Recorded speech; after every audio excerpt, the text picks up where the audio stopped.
মায়ার নবী আয়েশা কয় রে সাহাবী আল্লাহ তোর উপরে খুশি তোর চোখের পানি কবুল তোর তওবা কবুল হয়ে গেছে সাহাবী কাঁদে আর কয় ইয়া রাসূলুল্লাহ আপনি আমার দিয়ে তাকালো যে কি কষ্ট একটা মা বাবা সন্তানের দিকে যদি না তাকায় একটা সন্তান যদি আসলেই ভালো সন্তান হয় পাগলের মতো হয়ে যাবে মা আমার দিয়ে তাকায় না কেন বাবা আমার দিকে তাকায় না কেন একটা ভালো ছাত্র দেখবে আমার শিক্ষক আমার দিয়ে তাকায় না কেন কঠিন মনে কষ্ট বেয়াদবি হয়ে গেছে ভালো ছাত্র চেষ্টা করবে দ্রুত ক্ষমা নিয়ে নেওয়ার সাহাবী কাঁদতেছেন ইয়া রাসূলুল্লাহ আল্লাহ আমারে maaf করছেনই বলে হ্যাঁ করেছে আয়াত চলে আসছে এবার সাহাবী বলেন ইয়া রাসূলুল্লাহ আপনার হাত দিয়ে আমার রশিটা একটু খুলে দেন না হয় আমি তৃপ্তি পাবো না রহমতের নবী রশি খুললেন সাহাবী চোখের পানি কি পরিমাণ কান্নার আওয়াজ ওই খুঁটির উপরে আজও লেখা আছে সতুনে তওবা তওবার খুঁটি যদি ফজরের নামাজে মসজিদে না থাকো রে বাবা ও যুবকেরা ও বৃদ্ধ বাবাজিরা পর্দার আড়ালের মা বোনেরা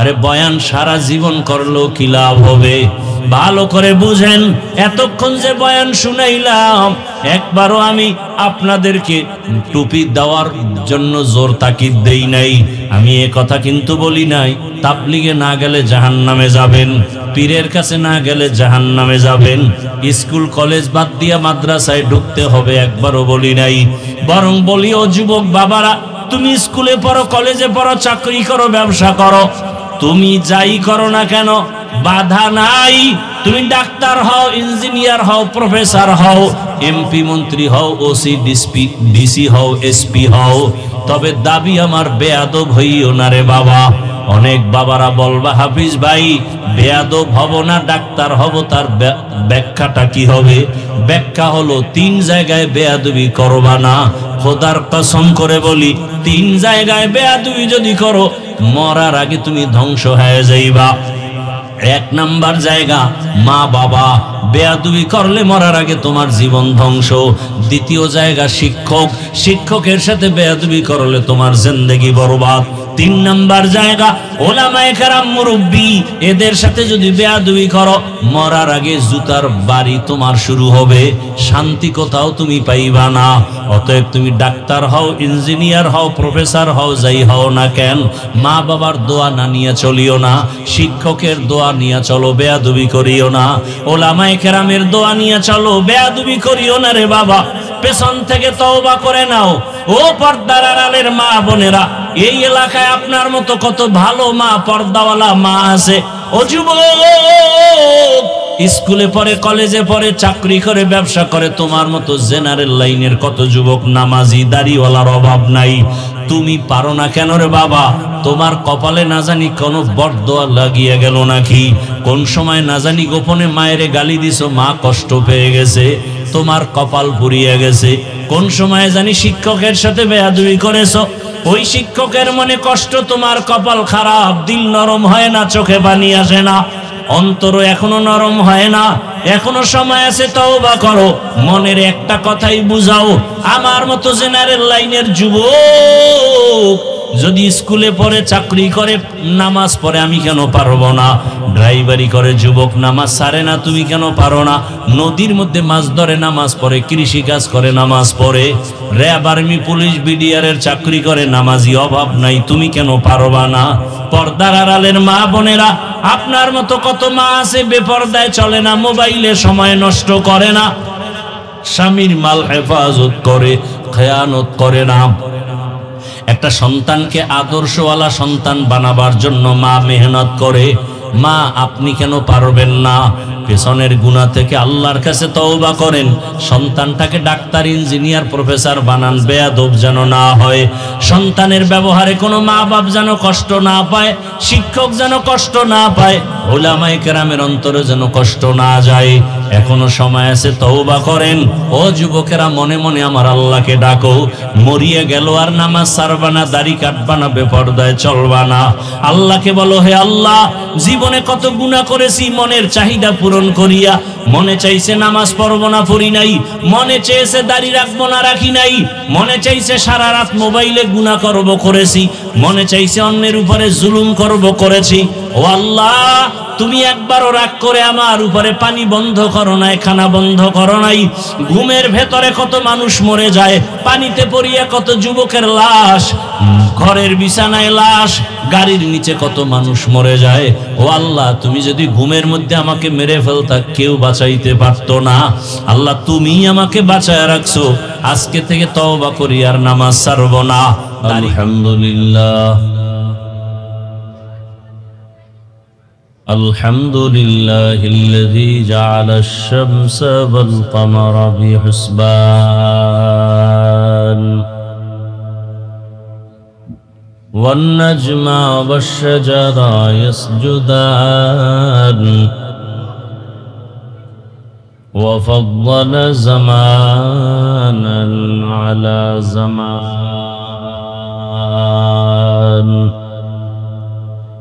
كما فضل مكانا على مكان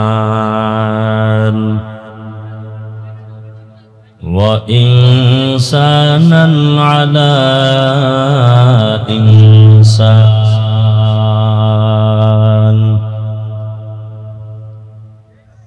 ونشهد أن لا إله إلا الله وحده لا شريك له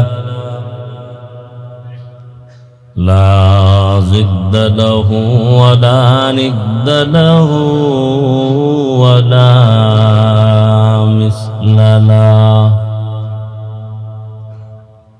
ونشهد أن سيدنا وسندنا وحبيبنا وحبيب ربنا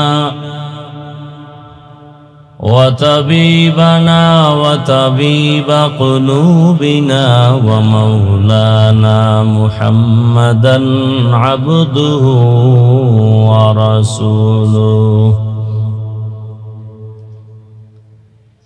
اللهم صل على محمد النبي الأمي وعلى آله وسلم تسليما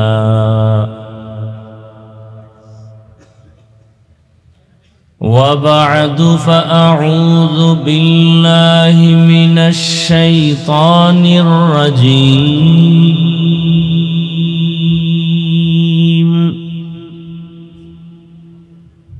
بسم الله الرحمن الرحيم وما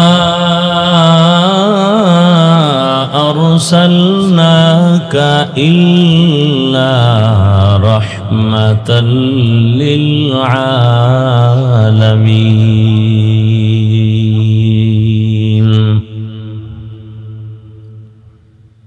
وقال رسول الله صلى الله عليه وآله وسلم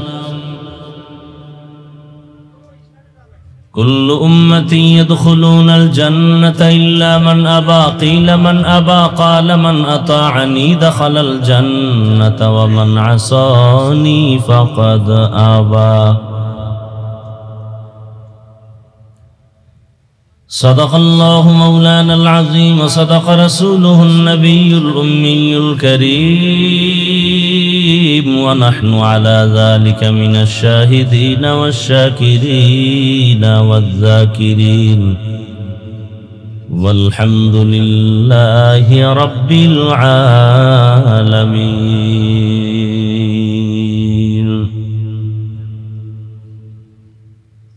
سبحانك لا علم لنا إلا ما علمتنا إنك أنت العليم الحكيم رب اشرح لي صدري ويسر لي أمري واحلل عقدة من لساني يفقه قولي मोमिन जो फिदा नक्श कफ़े पाए नबी हो मोमिन जो फिदा नक्श कफ़े पाए नबी हो ज़ीर कदम आज भी आलम का खजीना हो ज़ीर क़दम आज भी आलम का खजीना गर सुन्नत नबवी की करे पैरवी उम्मत गर सुन्नत नबवी की करे पैरवी उम्मत तूफ़ान से निकल जाएगा फिर इसका सफीना तूफ़ान से निकल जाएगा फिर इसका सफीना आशिक़ हो बिरादर शहंशाह दो आलम आशिक़ हो बिरादर शहंशाह दो आलम मिश्को से ज़्यादा मुबारक जिसका पसीना मिश्को से ज़्यादा मुबारक जिसका पसीना कर दिल में तरफ हो मेरे आका का ज़ियारत कर दिल में तरफ हो मेरे आका का ज़ियारत एक आन में आए नबी दिखला दे मदीना एक आन में आए नबी दिखला दे मदीना ला इलाहा इल्लाल्लाह এত ডিস্টার্ব করেন শোনো না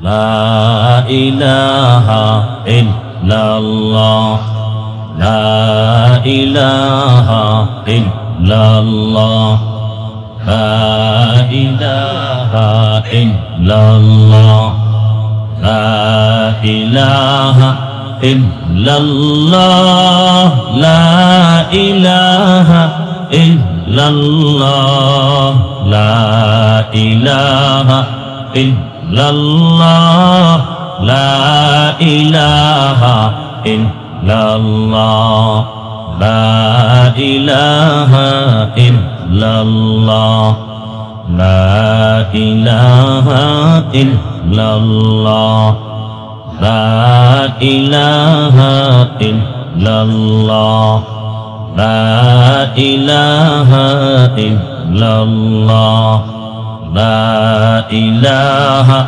إلا الله لا إله إلا الله لا إله إلا الله لا إله إلا الله لا إله إلا الله لا إله إلا الله لا إله إلا الله محمد رسول الله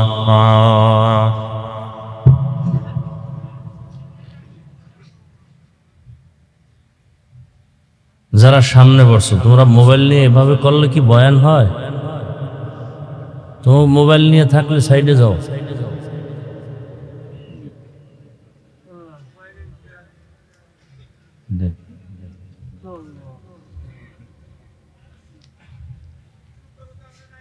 মাদ্রাসায় মদিনাতুল উলুমের উদ্যোগে আয়োজিত আজ মাহফিল 2 দিন ব্যাপী মাহফিলের আজ সমাপনী দিন 25 সেপ্টেম্বর 2025।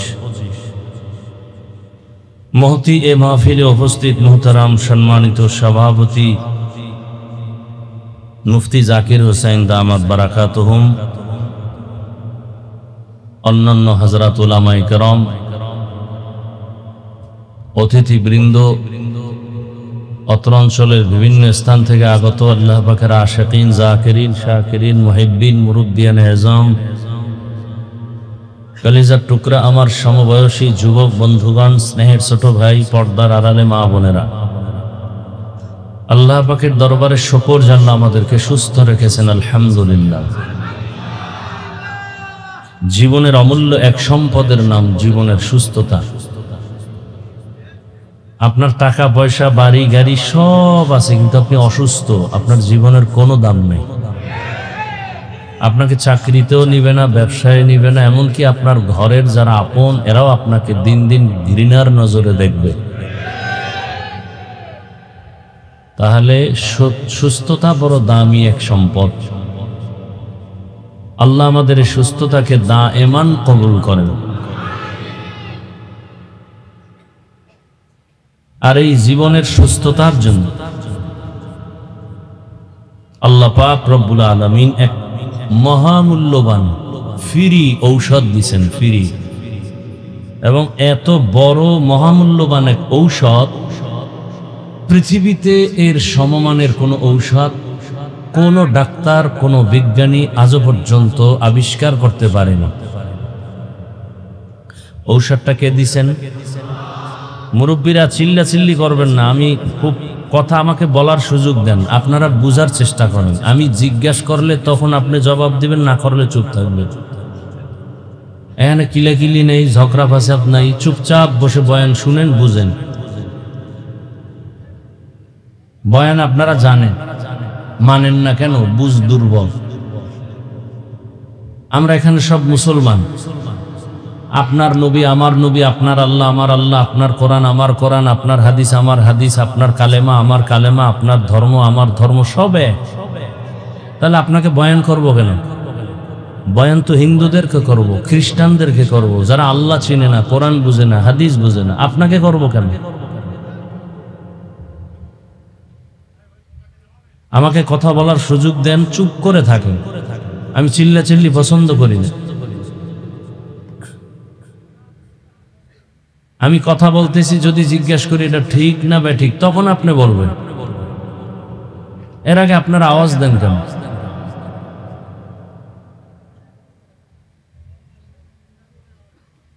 তাহলে আমাদের বয়ান সবারই জানা কি নেই? বুঝ নেই। দেখেন বুঝের কতটা দুর্বলতা। আমার বুঝ কি? টুপি পরলে আমার শান্তি, সম্মান। আপনার বুঝ কি? টুপি না পরলে সম্মান। যে কারণে আমি টুপি খুলতে চাই না, আপনি পড়তে চান না। খুব বুঝার চেষ্টা করেন। এখানে শিক্ষিত মানুষ, যুবক বাবারা খুব বুঝেন। আপনারা তো মনে করেন আমরা মোল্লা মৌলবী দুনিয়ার কিচ্ছু বুঝি না, সমাজের বোকা এবং বোঝা। একটু খেয়াল করে বুঝেন।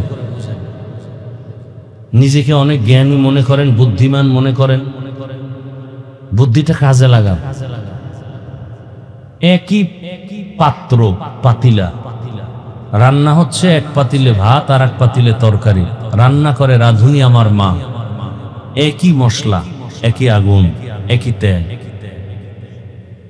একই হাতের রান্না, একই টেবিলে মা বাবা ভাই বোন আমরা সব খাইতেছি। একই ভাত, একই তরকারি, একই মশলা। মা বাবা প্রতিদিন হয় দুর্বল, আমরা সন্তান হই প্রতিদিন সবল। কথা ঠিক না? আপনাদের মাথায় এত বুদ্ধি, আমাকে এটা জবাব দেন তো যুক্তি দিয়া। এই বুদ্ধিজীবীরা যারা আমগো মনে করেন আমরা বোকা, আমগো বুদ্ধি নেই, বুদ্ধিজীবীরা একটু বলেন তো, যে একই তরকারি, একই ভাত, একই মশলা, একই আগুনে রান্না করলেন এক হাতে আমার মা, সেই খানা মা বাবা খায়, আমরা সন্তানরাও খাই। তারা হয় দুর্বল, আমরা হই সবল শক্তিশালী। কারণ কি? বুদ্ধিজীবীদেরকে বলছি, জবাব দেন তো। কুত্তায় বাচ্চা দেয় বছরে 5-7টা, গরুতে দেয় একটা কুকুর কেউ জবাই করে না, গরু জবাই করে কোটি কোটি, এরপরও গরু বেশি কেন? জবাব দেন তো বুদ্ধির আলোকে। আল্লাহর কুদরত বলবেন না, কারণ আপনি আল্লাহকে মানেন না। আপনার কথা আমি আল্লাহর কুদরত বলবো, আপনি বলবেন না, কারণ আপনি আল্লাহকে মানেন না। তাহলে আমার এত বয়ান করতে হবে কেন? আমি দাড়ি কাটতে চাই না, আপনি রাখতে চান না, অথচ আপনিও মুসলমান, আমিও মুসলমান। আমি মসজিদে না ঢুকলে লজ্জা পাই, আপনি ঢুকতে গেলে লজ্জা পান। কি আজীব কারবার! আমি পর্দা না করলে লজ্জা পাই, আর আপনি পর্দা করতে গেলে লজ্জা পান। আমি নামাজ না পড়লে লজ্জা, আপনি নামাজ পড়তে গেলে লজ্জা। এই জন্য বলছি, চিল্লি বাদ দিয়ে কিছু কথা বলতেছি, বুঝার চেষ্টা করেন। একটা সাউন্ড করবেন না, জিজ্ঞাসা করলে আপনি জবাব দিবেন। তাহলে মানুষের জীবনের সুস্থতা সব থেকে বড় দামি এক সম্পদ। আর সেই সুস্থ থাকার জন্য আল্লাহ একটা ঔষধ দিছেন। কে দিছেন? কয় টাকার বিনিময়ে? কি? ফেরি। কি? ফেরি। কেমন ঔষধ? এটার সমান কোন ঔষধ আজও পর্যন্ত পৃথিবীর চিকিৎসা বিজ্ঞানীরা বানাতে পারে নাই। কিয়ামত পর্যন্ত এই ঔষধ আবিষ্কার করতে পারবে। সেই ঔষধের নাম রাতের ঘুম। রাতে 1 ঘন্টা ঘুমাবেন, দিনে 10 ঘন্টা ঘুমাবেন, বরকত হবে না। আর সেই রাতের ঘুমকে জবাই করতেছেন হাতের মধ্যে সেই এক অদৃশ্য মরণাস্ত্র, মোবাইল দিয়া। অদৃশ্য একটা মরণের মেশিনের নাম মোবাইল। মানুষকে মেরে ফেলতেছে কিন্তু টের পাওয়া যাচ্ছে না। এটা অদৃশ্য এক মরণাস্ত্র। চোখের পাওয়ার নিয়ে যাইতেছে, কিডনি দুর্বল করে ফেলতেছে, হার্ট দুর্বল হয়ে যাচ্ছে, মাথা ব্যথা বাড়তেছে, বুকে ব্যথা বাড়তেছে। এই মোবাইলের কারণে লেখাপড়া ধ্বংস, মা বাবার সাথে বেয়াদবি, শিক্ষকের সাথে বেয়াদবি, আলেমের সাথে বেয়াদবি, এই মোবাইলের কারণে। তাজা তাজা প্রাণ কেড়ে নিয়ে যাচ্ছে এই মোবাইল। মা সারবে, বাপ সারবে, ভাই সারবে, সব সারবে, মোবাইল সারবে না। এত আপন বানায় নিস। কত যুবক আমার জানা মতে মোবাইল করে রাস্তায় উলঙ্গ পাগল হয়ে আছে, আমার জানা মত। যুবকরা আরো ভালো জানবা।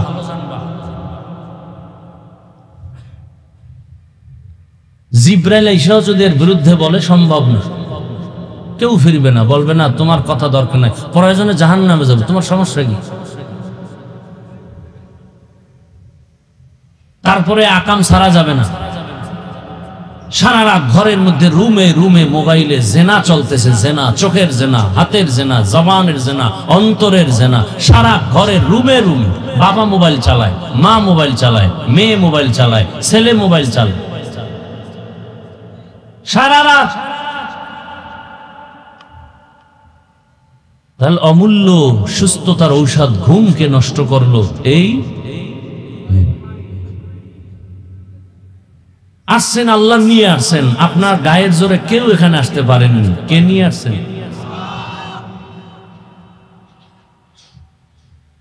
কত দয়া করে আল্লাহ নিয়ে আসছেন। এসে যে একটু বয়ান শুনবেন, ওলামায়ে কেরামের চেহারা দেখবেন, দিলের মধ্যে কিছু কথা নিবেন না, মোবাইল দিয়ে এখানে একটা পর্দা লাগাই দিয়েছেন, যেন বয়ান মোবাইলে ঢুকে, কলবে না ঢুকে। কথাগুলো মনে রাখেন, কাজে লাগবে এক সময়। হয়তো আপনার কাছে খারাপ লাগতেছে, ওয়াজ করবেন, এটি কি বলা শুরু করলেন? এটি আসল ওয়াজ।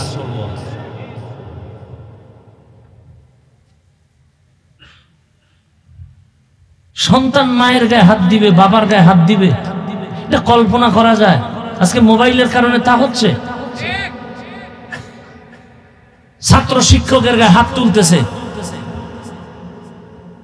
এই শুধু মোবাইল। মায়ের টাকা চুরি করে নেয়, বাবার টাকা চুরি করে নেয় মোবাইল চালাবার জন্য।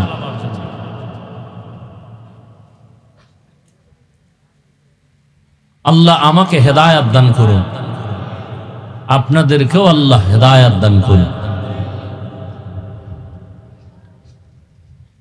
আল্লাহ, দোয়া করতেও বিপদ, দোয়া করলেই এখন মামলা হয়। দোয়া করছি মসজিদ ভালো, মাদ্রাসা ভালো, টাকা পয়সা দান করবেন, পরে শুনি টাকা সব কমিটি খেয়ে লেছে। এলাকার মানুষ সব গরম, কমিটিরও কোনো দোষ নাই, মাদ্রাসাওয়ালারও দোষ নাই, দোষ যে দোয়া করছে হুজুরের ধর। দোয়া করলো কেন? আজকেও পিরোজপুর হাজিরা দিয়ে আসলাম মামলার।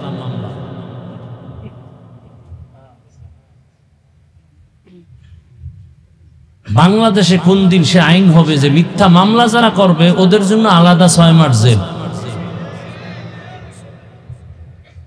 15 বছর বলে জেলে ছিল, এখন বিচারক বলতেছে আপনি বেকসুর, মুক্তি, আপনার কোনো দোষ নেই। একটা দেশ, একটা আইন,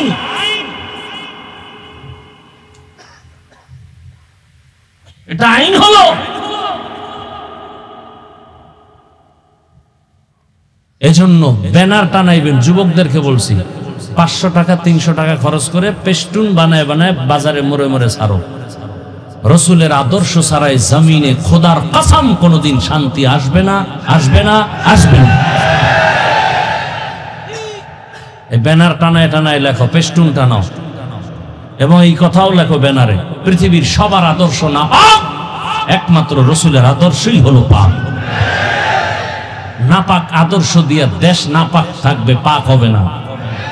নাপাক মানুষের আদর্শ আদালত নাপাক থাকবে। নাপাক মানুষের আদর্শ দিয়ে জমিন চালালে জমিন নাপাক হয়ে যাবে, কোনোদিন শান্তি আসবে না। চাপাবাজি করবা শান্তি, কপালে শান্তি দেখবা না। শান্তির এক ঠিকানা রসুলের আদর্শ, আর কোনো ঠিকানা নেই। আর সব আদর্শ নাপাক, একমাত্র রসুলের আদর্শ পাক। খোদার কসম 1000 কোটি বার, যতদিন পর্যন্ত এই জমিনে আল্লাহর দ্বীন রসুলের আদর্শ কায়েম না হবে ততদিন পর্যন্ত ঘরে বাইরে সমাজে রাষ্ট্রে কোথাও কোনোদিন শান্তি আসবে না, আসবে না, আসবে না। যারা বলবে আমরা ইসলাম ছাড়া শান্তি দেব, মিথ্যাবাদী, ধোঁকাবাজ, ইহুদি, বেঈমানের দালাল। মানুষের শান্তির বয়ান করে, এই হুজুরের বয়ান কিন্তু শুনলে হবে না, আমল করা লাগবে। তা আপনারা মাঠের থেকে দাঁড়ায় বলবেন আপনার দাড়ি কই, আপনার টুপি কই, নামাজ কই? বয়ান করে আমগো সামনে খাড়াইয়া। হুজুরের বয়ান শুনলে হবে না, কি করতে হবে? হে করছেনি, এই জন্য জনগণ আমল করে না। কারণ বক্তা ভালো হলে শ্রোতা ভালো হবে, গাছ ভালো হলে ফল ভালো হবে। আল্লাহ হেদায়েত দান করুন। আমি যদি পর্দা না করি, কিয়ামত পর্যন্ত পর্দার ওয়াজ করলে উম্মতের মধ্যে পর্দার বয়ানের আসর ঢুকবে না।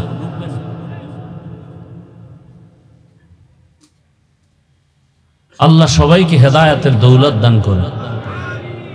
যারা মানুষের নামে মিথ্যা মামলা দায়ের করে, আল্লাহ ওদের হেদায়েত দান করেন, আল্লাহ ওদের হেদায়েত দান করেন, আল্লাহ ওদের হেদায়েত দান করেন।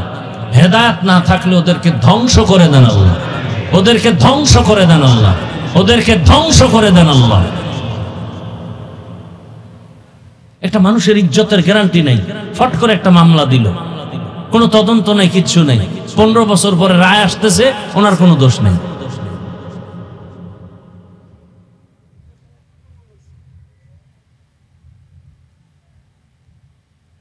আল্লাহ, ইসলামের মতো শান্তি সুন্দর ধর্ম আদর্শ আর কোথাও। সব ধর্মের মধ্যে জুলুম, অত্যাচার, নির্যাতন, নিপীড়ন।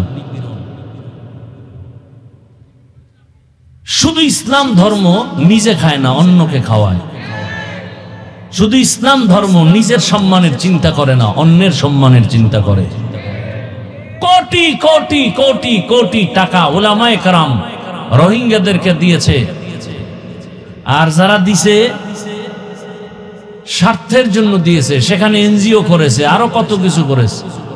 উলামায়ে কেরাম দিয়েছে আল্লাহর মহব্বতে। আমার মুসলমান ভাই, আজকে যদি ফিলিস্তিন যাওয়ার সুযোগ থাকতো, আমার বাংলাদেশের মুসলমান গেলেই বিজয়ের পতাকা উড্ডীন হয়ে যেত।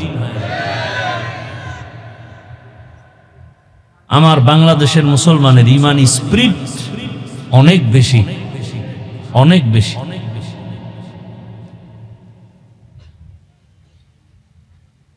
উলামায়ে কেরাম আলোচনা করেছেন, আপনারা ধৈর্যের সাথে শুনছেন। আল্লাহ উলামায়ে কেরামদের কবুল করেন, আপনাদেরকেও কবুল করেন। উলামায়ে কেরামদের কথাগুলো সহি তরিকায় আমাদেরকে আমল করার তৌফিক দান করেন। উলামায়ে কেরামের ইজ্জতকে আল্লাহ বেশি বেশি বাড়ায় নেন। যারা উলামায়ে কেরামের ইজ্জতকে ছোট করার ষড়যন্ত্র করে, চক্রান্ত করে, লেখার মাধ্যমে, বলার মাধ্যমে, মিডিয়ার মাধ্যমে, আল্লাহ ওদের হেদায়াত দান করেন।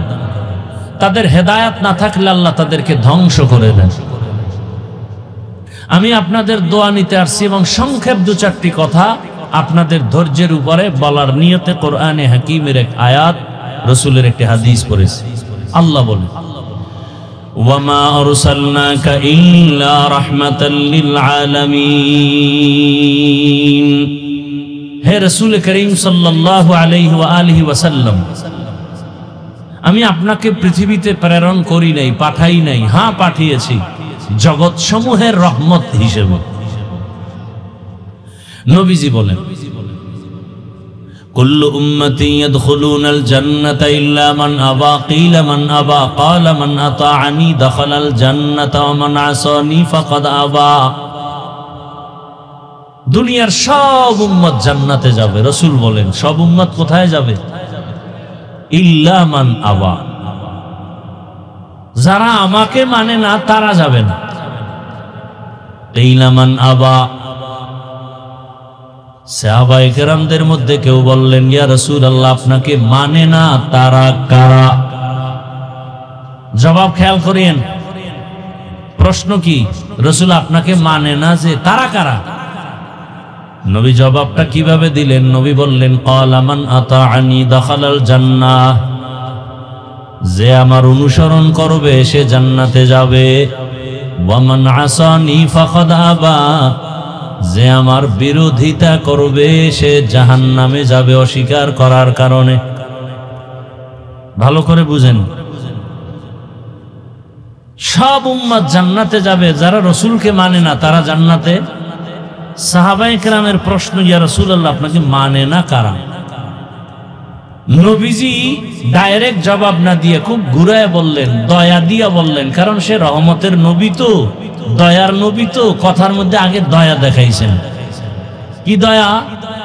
নবী বললেন, আমাকে যারা অনুসরণ করে চলবে তারা জান্নাতে যাবে। ভালো করে খেয়াল করেন তো, যারা আমাকে অনুসরণ করে চলে তারা জান্নাতে যাবে। তাহলে বিপরীত কথা কি দাঁড়ায়? যারা রাসূলকে অনুসরণ করবে না তারা কোথায় যাবে? আবারও বলছি, যারা নবীর অনুসরণ করবে তারা জান্নাতে যাবে। বিপরীত কথা দাঁড়ায়, নবী বলেন নাই, কথা আসে কি? যারা নবীর অনুসরণ করবেন না তারা কোথায় যাবে? নবী এ কথা বলেন নাই, কিন্তু কথার পৃষ্ঠে এটা আসে। নবী বলছেন আমার অনুসরণ করলে জান্নাতে যাবে, কিন্তু না করলে জাহান্নামে যাবে, এটা বলেননি। তো কথা আসে, না করলে কই যাবে? নবী এটা বলেন নাই। নবী উল্টা কি বলছেন? যারা আমার বিরোধিতা করবে তারা জাহান্নামে যাবে। এখানে কিন্তু অনেক প্যাচ। কি প্যাচ? যারা রাসূলের অনুসরণ করে না, আমগো সমাজে এরকম লোক নাই, তাদেরকে জাহান্নামী বলা যাবে না। খুব বুঝেন, কাদেরকে বলা যাবে? যারা বিরোধিতা করে। যারা, যেমন একজনের রাসূলের আদর্শে নামাজ পড়ে না, তাকে জাহান্নামী বলা যাবে না। আগে বুঝতে হবে সে কি আসলে কোনো ঝামেলায় পড়ে না, না বিরোধিতা করে। যদি বলে বিরোধিতা হিসাবে পড়ে না, তো বেঈমান। আর একজন নামাজ পড়ে না কিন্তু অন্তরে কি নাই? বিরোধিতা নাই, সুযোগ পেলে পড়বে, সে মুমিন। ব্যবধান আছে না নাই? যে নামাজ পড়ে না সে মুমিন, যে নামাজ পছন্দ করে না সে বেঈমান, যে দাড়ি রাখে না সে মুমিন, যে দাড়ি পছন্দ করে না সে বেঈমান। ব্যবধান আছে না নাই? যে পর্দা করে না সে মুমিন, যে পর্দার বিধানটাকে পছন্দ করে না সে বেঈমান। যে আল্লাহর কোরআনের বর্ণিত ইসলামের রাজনীতি করে না সে মুমিন, কিন্তু যে পছন্দ করে না সে কি? বেঈমান। আপনি করেন না এক কথা, কিন্তু যদি বলেন ইসলামে রাজনীতি নাই, আমি মানি না, তাহলে ইমান বিদায়। ব্যবধানটা বুঝাইতে পারলাম? এই জন্য নবী কইছে আমারে যারা মানে না এরা জাহান্নামে যাবে, কথাটা এমন না, যারা বিরোধিতা করে এরা জাহান্নামে যাবে। তাহলে আমাদের সমাজে দোনো লাইনের মানুষ আছে। এই যুবক, তুমি রসুলের আদর্শে নামাজ পড়ো না কেন? হুজুর দরকার তো, চেষ্টা করি, পারি না, একটু দোয়া করেন। কি বুঝলেন? সে বিরোধী, সে মুমিন। আর একটা যুবকরে জিজ্ঞাসা, এই যুবক তুমি রসুলের আদর্শে নামাজ পড়ো না কেন?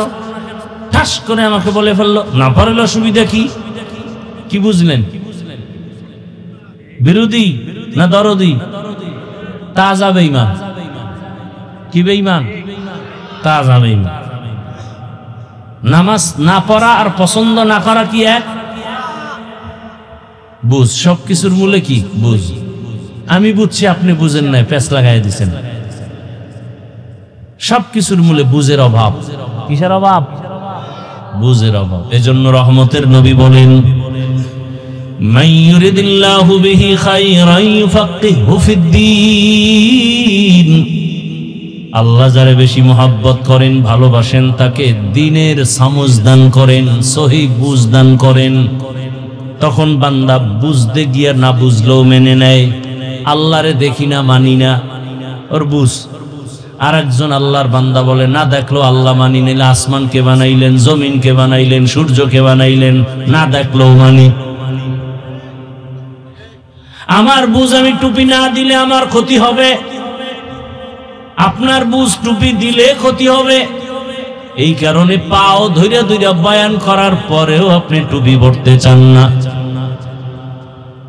আর আমি টুপি খুলতে চাই না। আমার বুঝ, নামাজ না পড়লে ঘরে অশান্তি, জীবনটা অশান্তি। আপনার বুঝ, নামাজ পড়তে গেলে ঝামেলা, নামাজ না পড়লে শান্তি।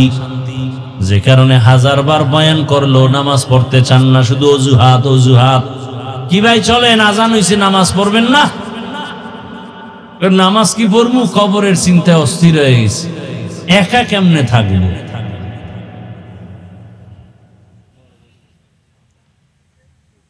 বুঝের অভাব। আহা, সব জায়গায় আমগো মধ্যেও বুঝের অভাব। আমগো হুজুরদের মাঝেও বুঝের অভাব আছে না নাই? না থাকলে আমগো মধ্যে এত মতবিরোধ কেন? কি আমরা বুঝি 20 রাকাত তারাবি পড়ু, পড়লেই লাভ। আর একদল ভাইজানেরা বলে, না না, 8 রাকাত পড়লেই লাভ, 20 রাকাতে লাভ নাই, এই জন্য 20 রাকাত পড়ে না। আছে না নাই?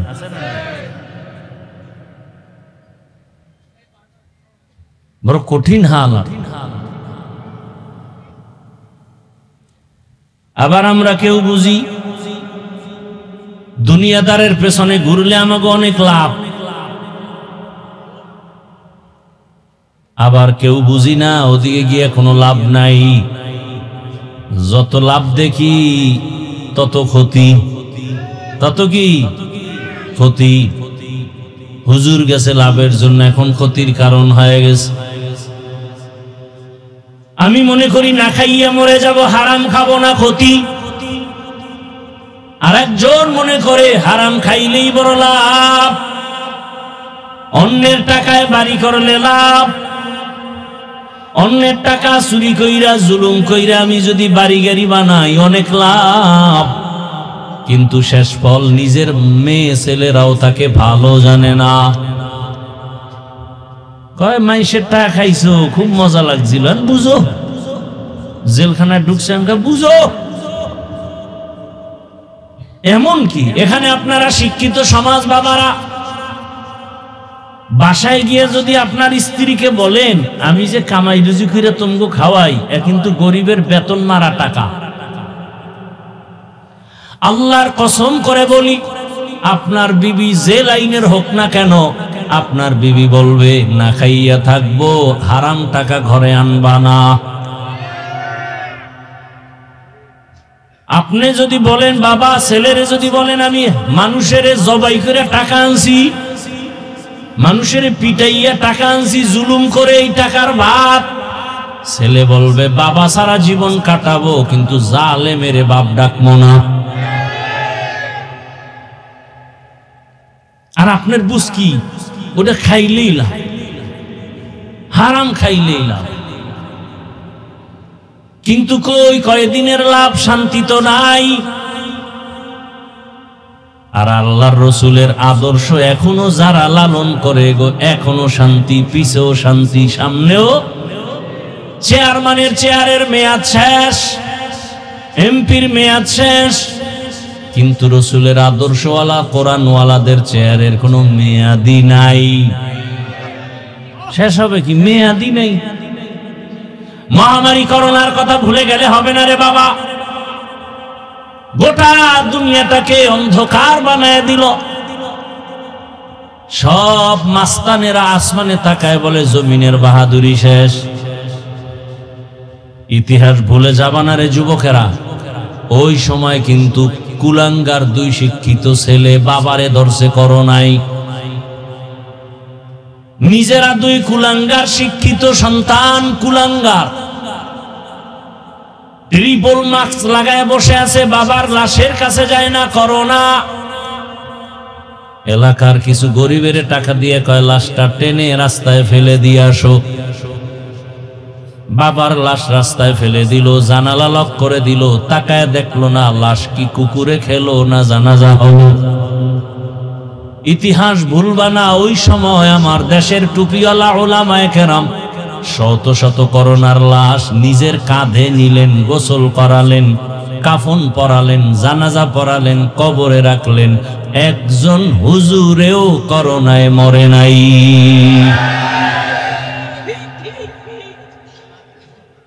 ইতিহাস আঙ্গুল দিয়ে মুছে দিবা এত সোজা? এই যুবক বাবারা, লাইব্রেরি থেকে একটা বই কিনবা, বইয়ের নাম চেপে রাখা ইতিহাস। বইয়ের নাম কি? এই বইটা কিনে পড়ো, বেশি দাম না, পড়ো ভাই, পড়ালেখা করো, আকাম বাদ দিয়া লেখাপড়া করো। মোবাইলেও পাইতে পারো, গুগলে সার্চ দিলে চেপে রাখা ইতিহাস। মানুষকে বিজয়ী করে ইতিহাস। অন্য ধর্মের মানুষ মাথা উঁচু করতে পারে না, ওদের ইতিহাস দুর্বল। মুসলমানের ইতিহাস আগুনওয়ালা ইতিহাস। খালি ইতিহাসগুলো বলবার এই মানুষের আগুনের মতো গরম হয়ে যাবে সব। এখন যদি বলি ওই জায়গা সব তামা বানাইতে হইব, শুধু ইতিহাস বলবো মাথা গরম। মুসলমানের ইতিহাস অগ্নি ঝরা ইতিহাস, বিজয়ের ইতিহাস। ব্রিটিশ খেদাও আন্দোলন, অগ্নি ঝরা আন্দোলন। সব জায়গায় ওলামায়ে কেরামের অবদান, সব জায়গায়।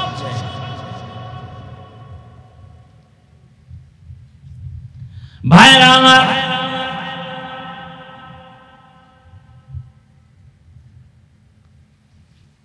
এই যে ফেনীতে পানি উঠলো, নোয়াখালী পানি উঠলো, বিভিন্ন জায়গায় ত্রাণ সামগ্রী দিতে গিয়ে ওলামায়ে কেরামের অবদান সব থেকে বেশি। এবং তাদের কোনো কি নেই, দুনিয়াবি স্বার্থ নাই। সব জায়গায় উদাহরণটা দেই এক মিনিটে। সরকারি চাকরি যারা করে, বেসরকারি করে, প্রতিদিন ডিউটি কত ঘন্টা? কত ঘন্টা? 8 ঘন্টা ডিউটি, মাসে বেতন নিম্নে কত? 20,000। টেবিলের নিচে আরো কত মুক্তার দানা তো আছেই। ডিউটি 8 ঘন্টা, 20,000 নিম্নে বেতন। বলেন তো আপনারা নিজেরাই, আপনাদের মসজিদগুলোর ইমাম সাহেবদের ডিউটি কত ঘন্টা? বলেন, বেতন কত? বলেন তো এর থেকে জুলুম পৃথিবীতে আর কি হতে পারে? তা তো রিমান্ডে রাখে, রিমান্ডে ইমাম রে, রিমান্ডে। এক ওয়াক্ত নামাজে না থাকলেই রিমান্ড শুরু। রিকশাওয়ালা কয় গেছিলেন কই? ইমাম সাহেব কয় কে তুমি? বলে রিকশাওয়ালা। পাওয়ার কত? এত কেন পাওয়ার? 5 টাকা বেতন দেই, সেই পাওয়া। এরকম বেয়াদব আছে না নাই? আল্লাহ বিবেক দিছে, বিবেকের সাথে বেঈমানি করিয়েন না। আপনি মানেন আর না মানেন, সত্য কথাটা স্বীকার করিয়েন, বিবেক দিয়ে স্বীকার করিয়েন, বেঈমানি করেন না। এরপরও কি কোনো আলেম কারো গালি দেয়, বদদোয়া করে? মোনাজাতটা দিয়ে দোয়া করে, আল্লাহ এলাকায় শান্তি দাও, ব্যবসায় বরকত দাও, কবরওয়ালাদের জান্নাত দান করো, অসুস্থদের সুস্থ বানাও। এরপরও কিন্তু ইমাম সাহেব না খাইয়া কান্দে না, করোনায় ভিক্ষা করে নাই। তুমি লক্ষ টাকা কামাই করে যা বরকত না পাও, একজন ইমাম 5000 টাকায় তার থেকে বেশি বরকত পায়। মনে আসেনি? কি কুত্তায় বাচ্চা দেয় 5টা, গরুতে দেয় 1টা, জনমের মতো গরু খায়, কুকুর কেউ খায় না, এরপরও গরু বেশি কেন? তুমি লাখ কোটি টাকা কামাই করো, বরকত নাই, ইমামের 5000 টাকায় বরকত কেন? ওই প্রশ্নের যেই জবাব, এই প্রশ্নের সেই জবাব। তোমার বুঝ নাই। কেমনে বুঝবা? যদি 3 বেলা খাই আবার গাঞ্জা টানো, বিড়ি টানো আর মদের বোতল লইলে তো উপায় নাই। তোমার মেধা ঠিক থাকবে কিভাবে? তুমি 24 ঘন্টা চোখ দিয়ে করো জেনা, মোবাইলটা খুললেই উল্টা পাল্টা বেগানার চেহারা দেখো, হ্যাঁ, কবিরা গুনাহ করো চোখের দ্বারা, অন্তরের মধ্যে ধ্যান, কার ক্ষতি করবা? এক জায়গায় বসলেই গীবত, অমুকে খারাপ, অমুকে খারাপ। তুমি খারাপ এটা বলবে কে? তুমি যে বউর হক আদায় করো না, তুমি যে ছেলে মেয়ের হক আদায় করো না, তুমি মালিক হইছো, কর্মচারীর হক আদায় করো না, টাইম মতো বেতন দাও না। ইসলাম কয় ঘাম ঝরার আগে বেতন দাও। আন্দোলন হবে কেন বেতনের জন্য? তুমি তোমার ভাই বোনের হক আদায় করো না, মায়ের হক আদায় করো না, বাবার হক আদায় করো না। আল্লাহর কসম, তুমি যদি জনগণের দায়িত্ব নাও, ক্ষতি ছাড়া কোনো উপকার হবে না। তুমি মাইয়া বলার হক আদায় করো না, বউয়ের হক আদায় করো না, মা বাবার হক আদায় করো না, প্রতিবেশীর হক আদায় করো না, তুমি শিক্ষক ছাত্রের হক আদায় করো না, তুমি ইমাম মুসল্লির হক আদায় করো না। আল্লাহ তোমারে দেশের ক্ষমতা দিবে। আল্লাহ মানুষ জানে তুমি বুজুর্গ, আল্লাহ তো জানে তুমি সারা রাত মোবাইলে আকাম করো। আল্লাহ জানে না? আল্লাহ মানুষ জানে আমি হাফিজুর রহমান কত বড় বক্তা, আল্লাহ জানে আমি ঠিক মতো পর্দা করি না, ঠিক মতো নামাজ পড়ি না। কে জানেন? ওই ফলাফল ওইভাবে আসবে, আপনাদের দোয়ায় কাম হইতো না। যদি আল্লাহর কাছে ঠিক মতো চলতে পারি, তাহলে আল্লাহ মানুষ তৈরি করে দিবে আমাকে ভালোবাসার জন্য। আমার কেউ টাকা দিয়ে ভালোবাসা আনা লাগবে না, আর টাকা দিয়ে ভালোবাসা আনলে পরিণাম ফলে জুতা। আর আল্লাহ যারা অন্তরে মোহাব্বত তৈরি করে দিবেন, এটা হলো আসল। কি এই যুবক আর যুবতী প্রেম প্রীতি করে না, ওগো ভালোবাসাটা কি টাকার বিনিময়? মায়ে যদি বুঝায় ভালো মাইয়া এনে তুমি, আমার পেতনি ভালো, কি প্রয়োজনে ফাঁসির মঞ্চে যাব, ট্রেনের তলে ফিরে মরবো, তারপর ওই পেতনি ছাড়বো না।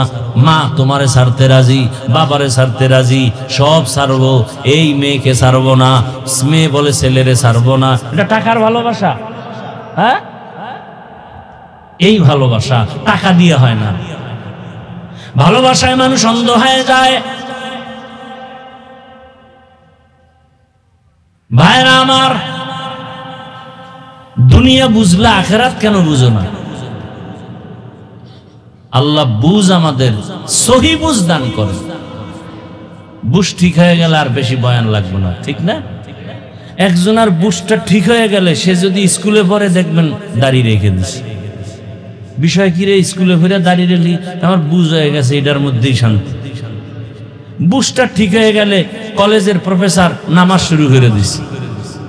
আর একজন কইতেছে নামাজ পড়ে কোনো লাভ নাই। র্যাব, আর্মি, পুলিশ, বিডিআর চাকরি করে, নামাজ পড়ে নাই। বুশ ঠিক হয়ে গেছে তো নামাজ ধরে ফেলেছে, মদের বোতল ফালায় দিছে, না এর মধ্যে শান্তি নাই, নামাজে শান্তি, হারামে শান্তি নাই, হালালে শান্তি। বুঝ ঠিক হয়ে গেছে, লাইন ঠিক হয়ে গেছে।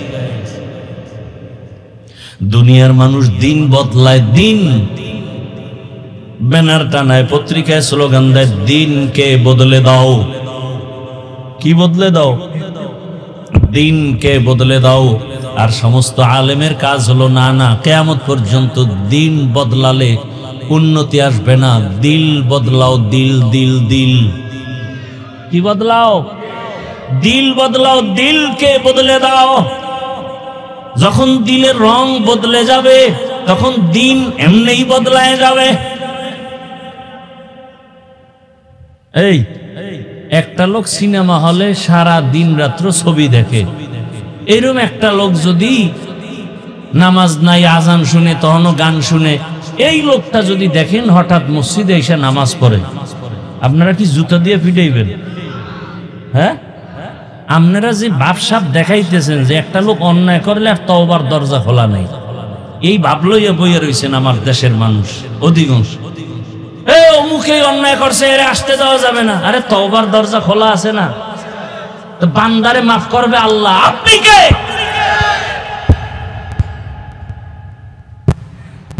একটা লোক বিএনপি করত, আওয়ামী লীগ করত, জাতীয় পার্টি করত, সে যদি এখন ইসলামের ছায়াতলে আসে, সমস্যা? তোমার সমস্যা। একটা লোক মদ পান করে, ছেড়ে দিছে, মদ পান করবে না, নামাজ ধরে ফেলছে, আল্লাহ কয় তোর জীবনের পিছের সব গুনাহ মাফ। আপনি বাধা দেওয়ার কে? আপনি সমালোচনা করার অধিকার দিছে কে? করা দরকার মুমিন হিসেবে আল্লাহ পরিপূর্ণ হেদায়েতের দৌলত দাও, গুনাহ থেকে আজীবন আমাদের মুক্তি দান করো, গুনাহের প্রতি ঘৃণা জমায়া দাও। এই দোয়া করা উচিত না? রহমতের নবী কত দিলওয়ালা রাসূল আমার, কেমনে বলবো একদিনে এত কথা? মন মানসিকতাও আপনাদের লাইনে নাই। রহমতের নবী বাইতুল্লাহর পাশে বসে বড় বড় বড় বড় মাথাওয়ালা জ্ঞানীদের বয়ান দিতেছে, চুপচাপ বসে বসে। নবীর তামান্না কি যদি একটু বুঝাইসা কালেমা পইরেই ফালায়, তাহলে ইসলামের লাভ না ক্ষতি? ভালো করে বুঝেন ঘটনা। হঠাৎ করে পিছন থেকে একজন অন্ধ দুর্বল সাহাবী লাঠি দিয়া টোকায় টোকায় আসছে পিছন থেকে, হালকা আওয়াজে রসুলকে সালাম দিলেন। সালাম দিছে, রসুল একটু তাকাইয়া জবাব দিয়া আবার এদিকে ফিরছে।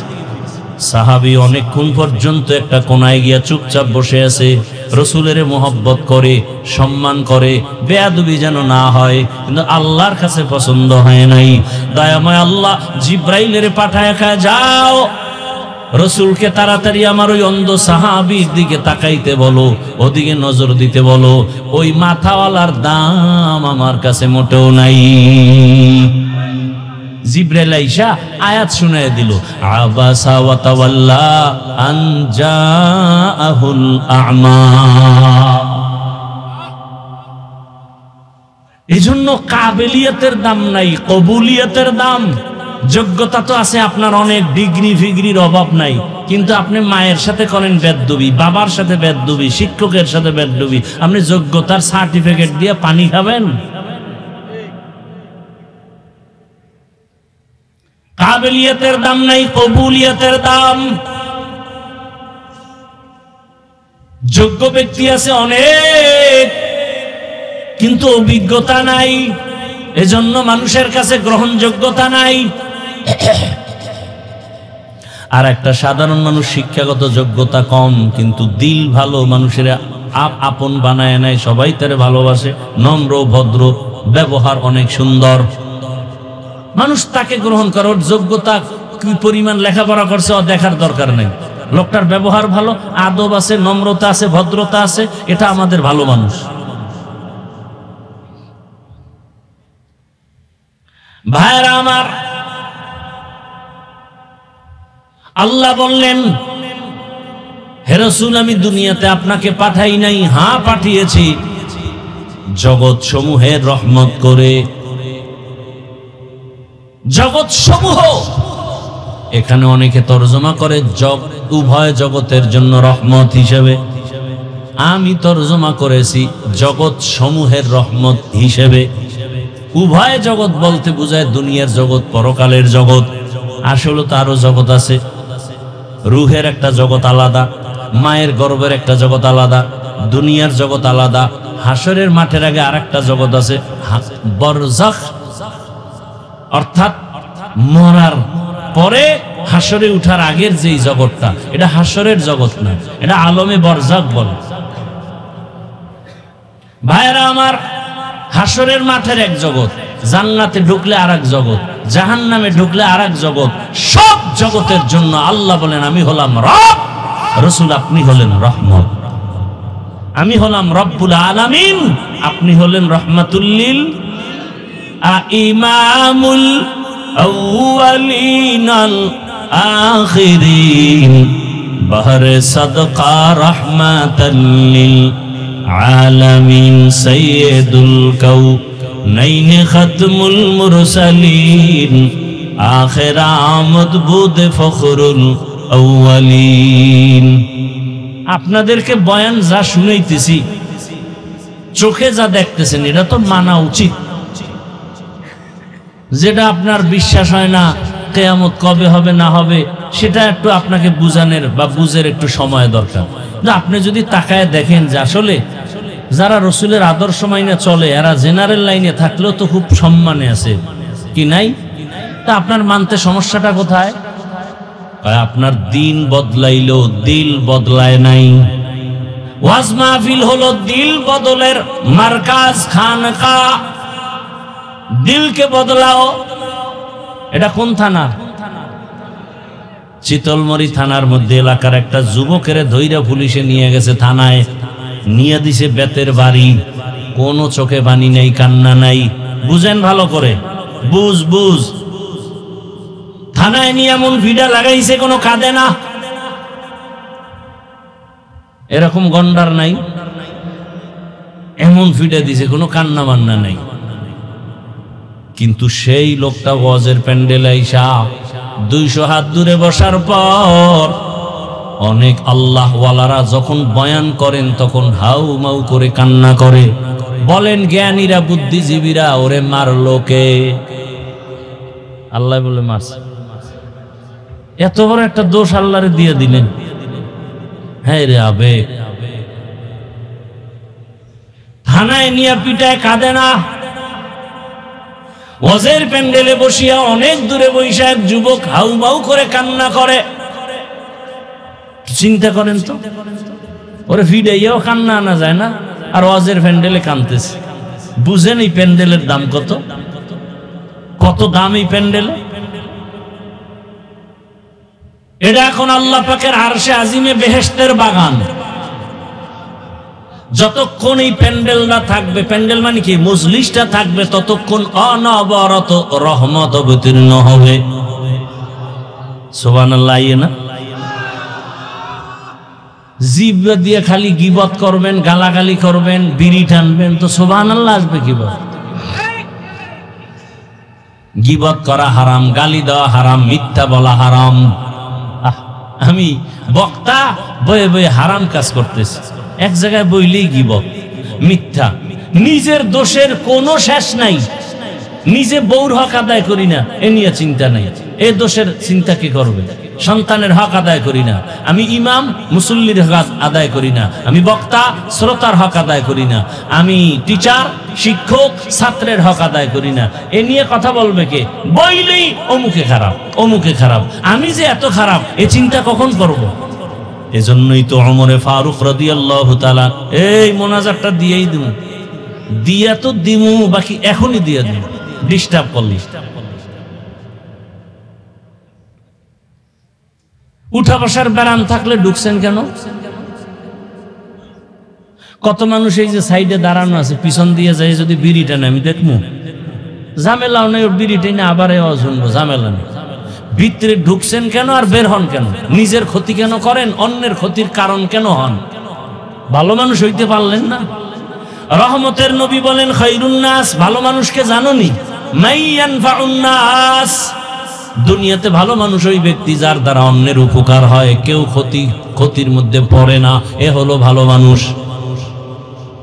আমার দ্বারা আমার সন্তানের ক্ষতি হয় না, আমার কারণে স্ত্রীর ক্ষতি হয় না, আমার কোনো আচরণে আমার মা বাবার কষ্ট যায় না, জবানের দ্বারাও কারো ক্ষতি হয় না, আমার হাতের দ্বারাও কারো ক্ষতি হয় না।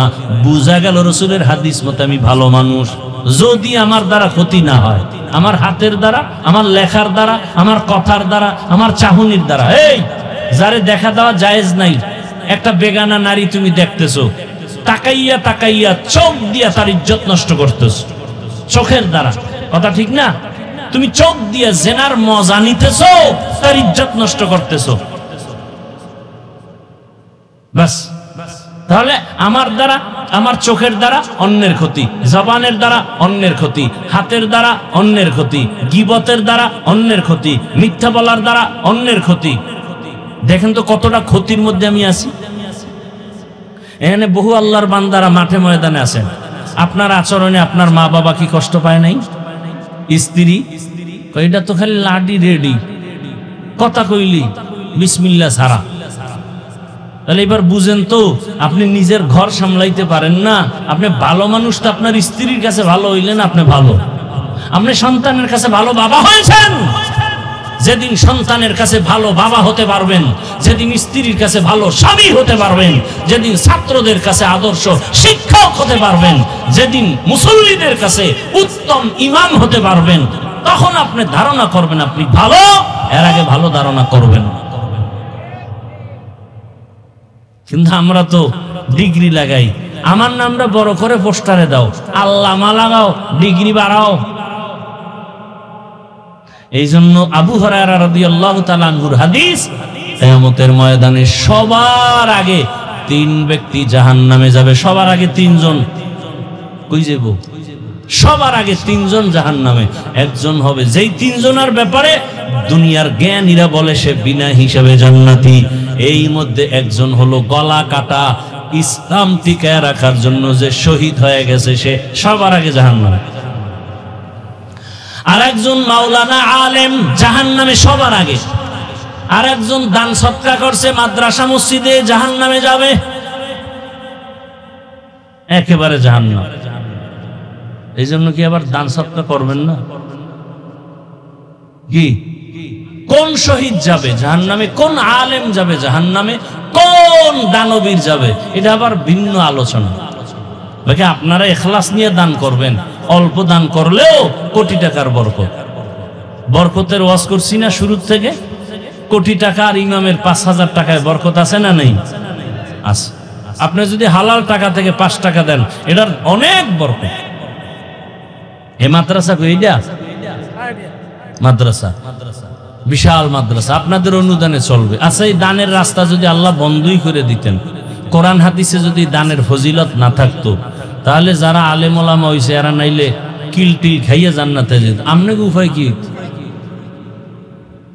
অথচ রসুলের স্পষ্ট হাদিস, আমি মাওলানা হইয়া যেই বরকত পাবো, আমাকে টাকা পয়সা দান করিয়া যে একটা জামা বানাই দিছে, একটা কিতাব কিনে দিছে, একটা মশারি কিনে দিছে, একবেলা খানা খাওয়াইছে, আল্লাহ আপনাকেও সেই সম্মান, সেই মর্যাদা আখিরাতের ময়দানে দান করবে।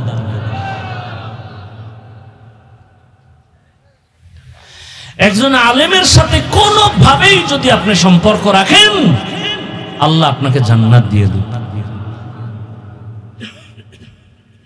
তাহলে দান সৎকার পথ দিয়ে জান্নাত পাওয়ার রাস্তা আছে না নাই?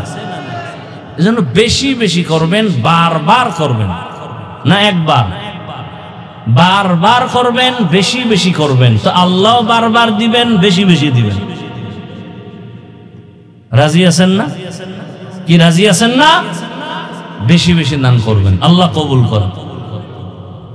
ভাইরা আমার, এই যে পোলাপান, এই জন্য নামাজের কাতারের সামনে রাখাও নিষেধ, অজের সামনে রাখাও নিষেধ। এটা ডিস্টার্ব, বুঝেও না, হুদা বয়ে বয়ে। বাপমা আছে কতটি অযোগ্য বাপমা, বাচ্চার হাতে মোবাইল দিয়ে দিচ্ছে, মানে ওই ছুরি দিয়া গলাটারে কাটার, ডাইরেক্ট হইতো, এটা ইনডাইরেক্ট গলা কাটতেছে। বহু মা বাবা সন্তান নষ্ট করার মূল। এজন্য সহি কোরআনের আয়াত, কিয়ামতের ময়দানে মা বাবার বিরুদ্ধে সন্তান মামলা দায়ের করে। সূরা আহজাব ৬৭ নম্বর আয়াত, রব্বানা ইন্না আতা'না ওয়া সাদাতানা ওয়া কুবারানা ফাআদাল্লুনাস সাবিলা। আল্লাহ বলবে, এই সন্তান নামাজ পড়ো না কেন? আব্বা আম্মা জীবনে নামাজের দাওয়াত দেয় নাই, মুরব্বীরা আমারে দাওয়াত দেয় নাই, জুমায় গেছে আমারে ডাকে নাই। সকালবেলা টেলিফোন কইরা বাবায় দোকানে গিয়া বলছে, আমার মাম্মুরে আমার বাবা ঘুম থেকে উঠছেনি, নাস্তা দিছনি, কিন্তু আমার বাবা কোনোদিন আম্মুকে জিজ্ঞাসা করে নাই আমার বাবা ফজরের নামাজ পড়ছেনি। এবার ফিটা শুরু হবে, আল্লাহ কইবে, তাই তোরে বিবেক দিছিলাম, তুই এটা ঠিক করে চলবি না? তোর বিবেক দিয়া তুই সঠিক রাস্তা নিলি না কেন? তখন বলবে তো ভুল হয়ে গেছে। তখন আল্লাহ বলবে, তোর বিবেকের বিচার হবে। কোরআনের আয়াত, ইন্নাস সামআ ওয়াল বাসারা ওয়াল ফুআদ কুল্লু উলাইকা কানা আনহু মাসউলা। সন্তান তখন একটা আবদার করবে, আল্লাহ যেই মা বাবার দুর্বলতার কারণে টোটালটা বেঈমানের রাস্তায় চলে গেছি, আজকে ফিডা খামু, আমার একটা দাবি, আমারে যা দিবা তার ডবল ফিডা মা বাবাকে দিতে হবে। কোরআনের আয়াত, রব্বানা আতিহিম যিফাইনি মিনাল আযাব ওয়ালআনহুম লা'নান কাবীরা। আমারে যদি তুমি শাস্তি যা দাও তার ডবল আমার মা বাবাকে দাও, মুরব্বীকে দাও। ও যারা মা বাপ হইছেন, খুব সেজদা দিয়ে কপাল খালা করলে কি হইব? পোলায় সুদের টাকায় ব্যবসা করে, পিঠে ছালা বাঁধে কবরে যায়। এই জন্য বললাম, সন্তানের কাছে আদর্শ বাবা হন, স্ত্রীর কাছে আদর্শ স্বামী হন, তাই না? আপনি ভালো মানুষ, আল্লাহ আমাকেও কবুল করেন, আপনাদেরও কবুল করেন। দেখছেন, আমিনটা পর্যন্ত বলতে টেনশনে পড়ছে যে কোনটা কইয়া বিপদে পড়ি। ভালো বাবা হইবে আদর্শ, এই জন্য বলছে আমিন বলতে, বলে নাই। ভালো আদর্শ স্বামী হবে, এই জন্য বলছে আমিন বলতে, বলে নাই। কপাল বড় খারাপ। এই জন্য আল্লাহ কোরআনে বলছে তো, বান্দা নিজের ভাগ্য যদি নিজে পরিবর্তন না করে তো আল্লাহ করে না। আপনার ভাগ্য আপনাকে পরিবর্তন আনতে হবে। আপনি দরজায় গিয়া ধাক্কা দিলে না দরজা খুলবে, ধাক্কা না দেওয়ার আগে তো খুলবে না। আপনি আল্লাহর কাছে চাইলেন, আল্লাহ রহমতের দরজা খুলবে, আপনি তো চান না। ওয়ামা আরসালনাকা ইল্লা রাহমাতাল লিল আলামিন। মোনাজাত দিয়ে যাবেন না তার আগেই যাবেন? অনেক বুজুর্গ আছে, এগো কোনো গুনাহ টুনা নাই, এরা ঘন্টাকে ঘন্টা বয়ান শুনবে, মোনাজাতের আগে দৌড়। এগো মোনাজাত লাগে না, কারণ গুনাহ থাকলে না দোয়া করবে। অথচ বোঝা উচিত, এত বিশাল ময়দান, এতগুলো আল্লাহর বান্দারা আমিন বলবে, এই আমিনের সাথে যদি আমারটাও কবুল হয়, আমার মতো ধন্যকে। এতগুলো মানুষ নিয়ে এত বাবার জন্য দোয়া করার সুযোগ পাই নাই, মায়ের জন্য দোয়া করার সুযোগ পাই নাই। এতগুলো আল্লাহর বান্দা নিয়ে তো আমার পরিবারের জন্য দোয়া করার সুযোগ পাই নাই। আজকে একটা সুযোগ পাইছি, একজনের আমিন কবুল তো সবারটা কবুল। এই বরকতের দোয়া রাখিয়া বাড়ি যাওয়াটা বুদ্ধিমানের কাজ হতে পারে না। তাহলে দোয়া করে যাবেন না আগেই ভাববেন? আগেই ভাববেন। দেখবো আজকে কারা কারা দোয়া না করে যায়। খেয়াল রাখবেন, আল্লাহ সবাইকে হেদায়েতের দৌলত দান করে। রহমতের নবী আল্লাহ বলেন, আপনাকে জগৎ সমূহের জন্য রহমত করে পাঠাইলাম। রুহের জগতের জন্য নবী রহমত আলাদা, দুনিয়ার জগতের জন্য নবী আলাদা রহমত, কবর জগতের জন্য নবী আলাদা রহমত, হাসরের মাঠের জন্য রসুল আলাদা রহমত, জান্নাতের ভেতরে রসুল আলাদা রহমত, জাহান্নামের ভেতরে রসুল আলাদা রহমত। জান্নাতের রহমতটা বুঝতে পেরেছি, জাহান্নামের রাসূল রহমত এটা আবার কেমন কথা বুঝার জন্য সময় লাগবে, ঢুকবো না ওদিকে। শুধু দুনিয়ার জন্য নবী কেমন রহমত সেই বিষয়ে 10 মিনিট বয়ান মোনাজাত ধৈর্য হবে। রাসূল শুধু দুনিয়ার জন্য কিভাবে রহমত সেই বিষয়ে অল্প কিছু কথা, বিস্তারিত না। এবার আসেন দুনিয়ার জন্য নবী কেমন রহমত।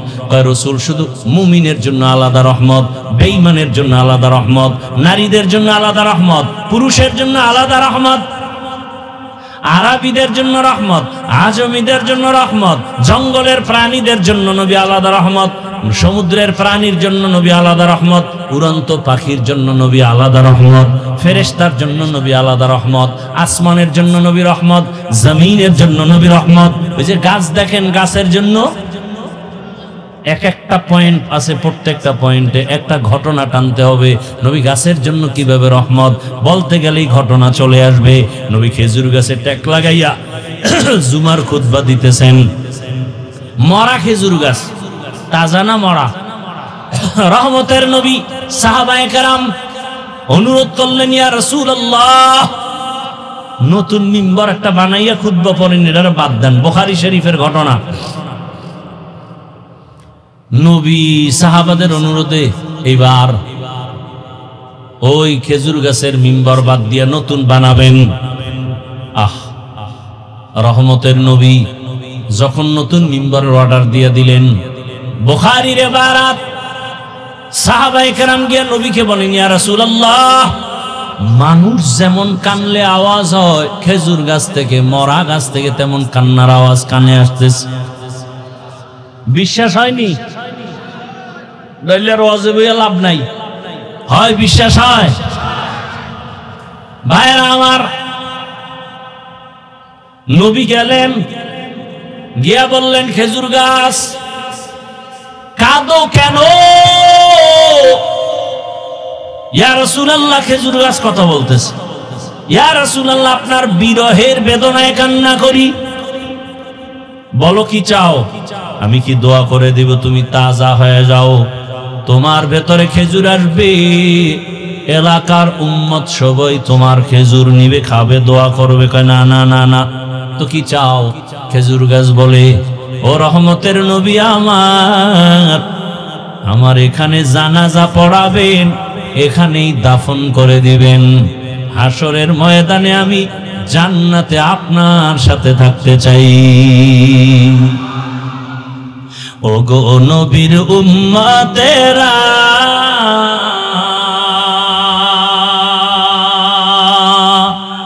হয়ে আজি দিশাহারা,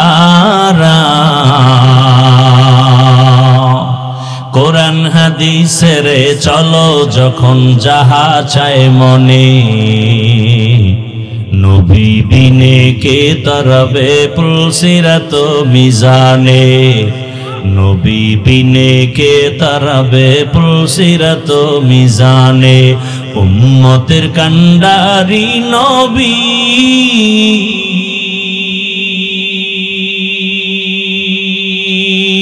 কাঁদছেন উম্মতের লাগি, এখনো কাঁদেন নবীজি শুয়ে মদিনার পানে, নবী বিনে কে তারাবে পুলসিরাত মিজানে, নবী বিনে কে তারাবে পুলসিরাত মিজানে। নবী আমার জীবন ভরে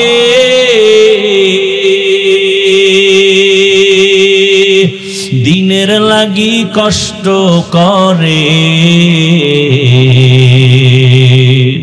দান দান শহীদ করিলেন উহুদেরই ময়দানে, নবী বিনে কে তরবে পুলসিরাত মিজানে, নবী বিনে কে তরবে পুলসিরাত মিজানে। ও আমার নবীর আশিক উম্মতেরা, রহমতের নবী খেজুর গাছের দাফন করেছেন ওই জায়গায়। সেদিন মদিনাতুল মুনাওয়ারায় দেখে আসলাম। আসরের নামাজের পরে ঢুকলাম রিয়াজুল জান্নার ভেতরে। আমাদের বাংলাদেশি বাবারা বলে হুজুর আপনি চুপচাপ নামাজ পড়েন, 5-7 মিনিটের বেশি পুলিশ এখানে থাকতে দেয় না। আমরা বলতেছি থাকলাম, মাগরিবের নামাজ পড়লাম, ফাঁকে ফাঁকে তাকায় দেখি ওই রসুলের রওজার রিয়াজুল জান্নায় বড় বড় পিলার, রংগুলো আলাদা, অন্য পিলারের কালার আলাদা, রিয়াজুল জান্নার পিলারের কালার আলাদা, অন্য কার্পেটের রং আলাদা, রিয়াজুল জান্নার কার্পেটের রংটা আলাদা। এখানে সেজদায় গিয়েছে মজা। বাবা দুনিয়ার এমপি কেন বাদশা বানাইলো, সে মজা পাওয়া যাবে না রে বাবা। বুঝো না, তোমারে বুঝাবো কেমনে? যে কুমিল্লার রসমালাই খায় না তারে বয়ান দিয়া বুঝানো যায় না, যে রহমতের নবীর সুন্নতের আমল করে না তাকে বয়ান দিয়া বুঝানো বড় কঠিন। ওই খুঁটির উপরে উপরে আরবিতে লেখা আছে, আজও লেখা আছে সতুনে উস্তুনে হান্নানা, অর্থাৎ এই খুঁটিটা উস্তুনে হান্নানার খুঁটি, অর্থাৎ সেই মরা খেজুর গাছে খুঁটি যদি উঠাইয়া মাটির তলদেশে যায়, আজও সেই খেজুর গাছ এখনো সেখানে পাবে। রসুলের ওয়াদা মতো হাসরের ময়দানে সে জান্নাতে থাকবে। বুখারী শরীফের ঘটনা। ওই খুঁটির মধ্যে একটা লেখা আছে সতুনে আয়েশা, আর এক খুঁটিতে লেখা আছে সতুনে তওবা। দৌড়ে গেলাম, ওখানে যায় 2 রাকাত নামাজ আদায় করলাম। সতুনে আয়েশা, যেই খুঁটির গোড়ায় বসে বসে আম্মাজান রসুলের স্ত্রী আম্মাজান আয়েশা বেশি বেশি ইতিকাফ করতেন, নামাজ পড়তেন, কান্নাকাটি করতেন। কিয়ামত পর্যন্ত এই খুঁটির উপরে লেখা আছে সতুনে আয়েশা, কিয়ামত পর্যন্ত থাকবে। একজন সাহাবীর উপরে কোনো একটা আদেশ অমান্য করায় রসুল বেজার হয়ে কথা বন্ধ করে দিছে। ওই সাহাবী বিবিরে ডাক দিয়া রাতের গভীরে কয়, চল আমারে নিয়ে মসজিদে নববীতে চলো। গিয়ে আইসা রশি নিয়ে আইছে, কয় যে খুঁটির গোড়ায় হাত পিছনে দিয়ে ভালো করে বান্ধো। বান্দার পরে এইবার বিবিরে কয়, যাও চলে যাও, রহমতের নবী আমার দিয়ে তাকায় না, সালাম দিলে জবাব নেয় না। আল্লাহ বুঝি আমার উপরে বেজার হয়ে গেছে, আমার এখানে ভালো করে বাঁধো, আমি এখানে কান্নাই করতে থাকবো যতক্ষণ পর্যন্ত আমার আল্লাহ আয়াত দিয়ে আমার রসুলকে না বলবে ওরে মাফ করে দিয়েছি, ততক্ষণ পর্যন্ত আমার কান্না বন্ধ হবে না।